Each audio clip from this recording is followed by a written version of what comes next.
हाय, कैसे हैं आप सभी। आई होप आप सभी बहुत अच्छे होंगे। आज मुझसे मेरे एक दोस्त ने एक सवाल पूछा। वो सवाल मेरे कॉन्टेक्स्ट से तो बाहर था, क्योंकि उस सवाल के पास मेरे पास उस सवाल का कोई एक्सपीरियंस नहीं है।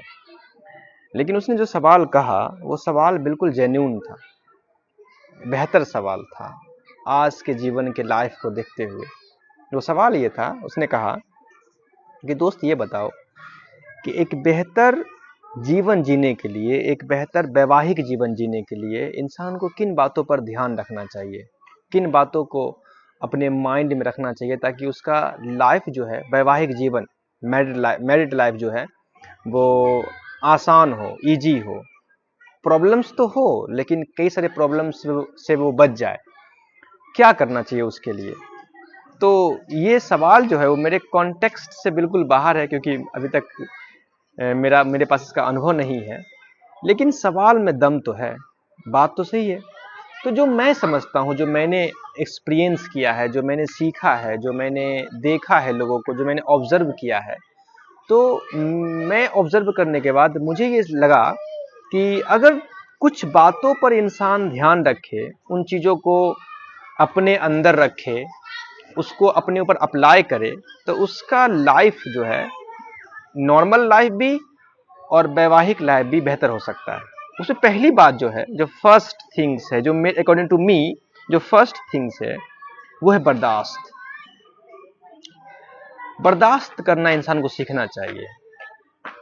हमें हम आज के डेट में जो सबसे बड़ा प्रॉब्लम हमारे पास है, वो प्रॉब्लम ये है कि हम लोगों को सुनना नहीं चाहते हैं, हम सिर्फ बोलना चाहते हैं। हमारे अंदर बर्दाश्त करने की कैपेसिटी नहीं है, हम सिर्फ अपनी बातों को रखना चाहते हैं। ये बहुत प्रॉब्लम है, ये एक बहुत बड़ा इशू है। हमें अकॉर्डिंग टू मी, मेरे हिसाब से हमें बर्दाश्त करना चाहिए। अब बर्दाश्त किस तरह का बर्दाश्त? बर्दाश्त मतलब कैसा बर्दाश्त? आप अक्सर देखते होंगे कि घर में लड़के या लड़कियां, मतलब हस्बैंड या वाइफ, वो अपनी वाइफ की सारी शिकायतें, एक हस्बैंड अपनी वाइफ की पूरी शिकायतें अपने दोस्तों को यहाँ पे करता है, अपनी माँ के यहाँ पे कर देता है, और सारी बात कह करके ये कहता है कि माँ या दोस्त, मेरी बीवी ऐसी है लेकिन फिर मैं बर्दाश्त कर रहा हूं। बीवी अपने शौहर की सारी शिकायतें अपनी माँ के यहाँ पर, अपने दोस्त के यहाँ पर, सबके यहाँ पर कह देती है, और कहती है कि इसके बावजूद भी मैं बर्दाश्त कर रही हूं। भाई, जब तुमने सारी बातें कह दी तो बर्दाश्त क्या किया तुमने? कौन सी बातें तुमने बर्दाश्त की? तुमने तो सारी वोमिटिंग कर दी ना, उल्टी तो कर दी तुमने, ये लड़का या लड़की। तो फिर बर्दाश्त क्या किया तुमने? फिर तो तुमने बर्दाश्त कुछ किया ही नहीं। जब तुम्हारे अंदर ये कैपेसिटी नहीं है बर्दाश्त करने की, तुम्हारे अंदर ये सिर्फ ख्वाहिश है लोगों को अपनी शिकायतें, लोगों की शिकायतें दूसरे के यहाँ पर कहने की, तो फिर तुम ये कैसे कह सकते हो कि तुमने बर्दाश्त किया?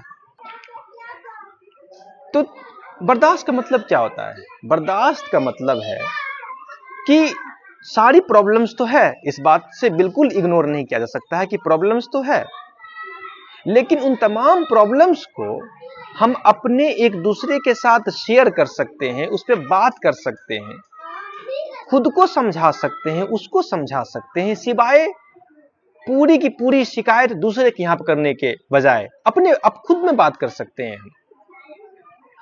और बर्दाश्त करने की सबसे अहम जो चीज है वो है भूलना। अगर तुम भूल नहीं सकते तो बर्दाश्त क्या कर सकते हो?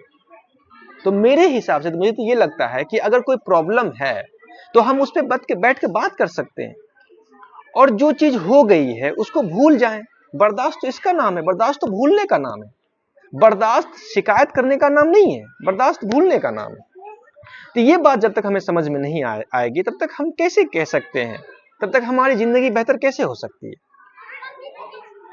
मुझे तो ये लगता है, एक बीवी, एक हस्बैंड अपनी बीवी की, अपने हस्बैंड की सारी शिकायतें पूरे जमाने के सामने में कह देती है, और लास्ट में कहती है कि हमने बर्दाश्त किया।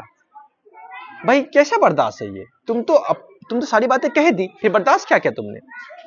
तो बर्दाश्त का मतलब ये नहीं है जो तुम समझते हो। बर्दाश्त का मतलब है कि अपने जिन जो प्रॉब्लम्स है उस प्रॉब्लम्स पे बात करना, उस प्रॉब्लम्स को शेयर करना एक दूसरे के साथ, और चीजों को भूल जाना, इग्नोर करना। दरकिनार कर देना चीजों को, बात खत्म हो जाती है। पहली बात तो ये है। और दूसरी बात है, जो दूसरा इंपॉर्टेंट पॉइंट है, वो है हमदर्दी, इंपैथी। दूसरे के फीलिंग को समझना, दूसरे के जज्बात को समझना, दूसरे के एहसास को समझना। एक हस्बैंड जब घर आता है तो वो सारे दिन के प्रॉब्लम को झेल करके घर आता है, और जैसे वो घर में पहला कदम रखा, उसकी बीवी पूरी दिन की शिकायत जो है वो अपने हस्बैंड के यहां पर बोलती है। पहले एक कप पानी देने से, एक गिलास पानी देने से पहले पूरी शिकायत वो बोलेगी हस्बैंड के सामने में, और उसके बाद फिर उसकी शिकायत कम नहीं होती है, फिर वो कहती है कि आपसे मैंने ये कहा था लाने के लिए, आपने नहीं लाया, आपको तो मुझ पर ध्यान ही नहीं है, आपको तो अपने घर पे ध्यान नहीं है, आपको तो अपने बच्चे पे ध्यान नहीं है। ये क्या है मामला?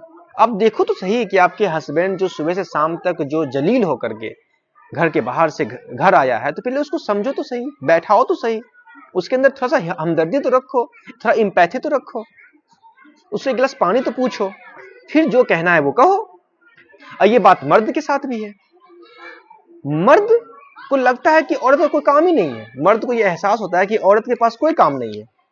अरे भाई, एक सप्ताह घर के प्रॉब्लम्स को, बच्चे को, खाने को, जो घर में सारे सिस्टम है उसको देखो तुम समझ में आ जाएगा कि घर में कितने प्रॉब्लम्स है, कितने काम है, एक औरत क्या झेलती है।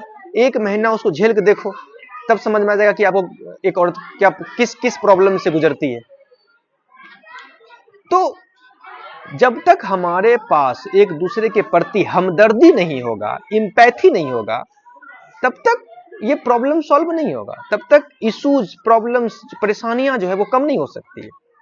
तो हमें एक दूसरे के प्रति हमदर्दी रखना चाहिए, हमें दूसरे के एहसास को समझना चाहिए, तकलीफ को समझना चाहिए, प्रॉब्लम्स को समझना चाहिए। उसके बाद मर्द, हस्बैंड और वाइफ जो है वो एक दूसरे का साया है, वो कभी एक दूसरे के बिना अकेला नहीं रह सकता है, वो दोनों एक दूसरे के बिना अधूरा है। तो जब ये आप दोनों एक दूसरे के बिना अधूरे हो, तो फिर क्यों ना आप एक दूसरे के एहसास को समझ सकते हो। हमदर्दी आपके अंदर क्यों नहीं, छोटी सी हमदर्दी है अपने हस्बैंड के प्रति, और हस्बैंड को क्यों नहीं अपने वाइफ के प्रति हमदर्दी है। इंपैथी इंपैथी इंपैथी इंपैथी है, क्यों नहीं इंपैथी है। तो ये बात है। अगर इन चीजों को आप अगर दिमाग में रखें तो ऑब्वियसली है कि बहुत सारे प्रॉब्लम्स जो है वो ऑटोमेटिक कम हो जाएंगे, खत्म नहीं होंगे लेकिन कम हो जाएंगे। और तीसरी जो सबसे बड़ी बात है वो है खामोशी, साइलेंस, चुप रहना। अब खामोशी, इतना भी मत खामोशी होना कि इंसान खामोशी के वजह से अपना जान दे दे, ये भी खामोशी सही नहीं है।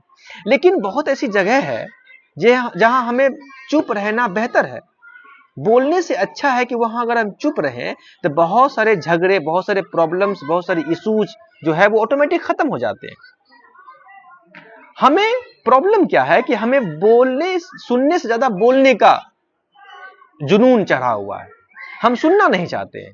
हस्बैंड वाइफ को सुनना नहीं चाहता है, वाइफ हस्बैंड को सुनना नहीं चाहता है। तो सुनो तो सही, कम से कम बोल क्या रहा है तुम्हारा हस्बैंड क्या तुमसे बोल रहा है वो तो सुनो, तुम्हारी वाइफ क्या तुमसे बोल रही है वो तो सुनो। और जब वो बोल रही है तो थोड़ा सा खामोश हो जाओ, बोलने दो उसको भर मतलब पूरा पेट खाली होने दो उसको।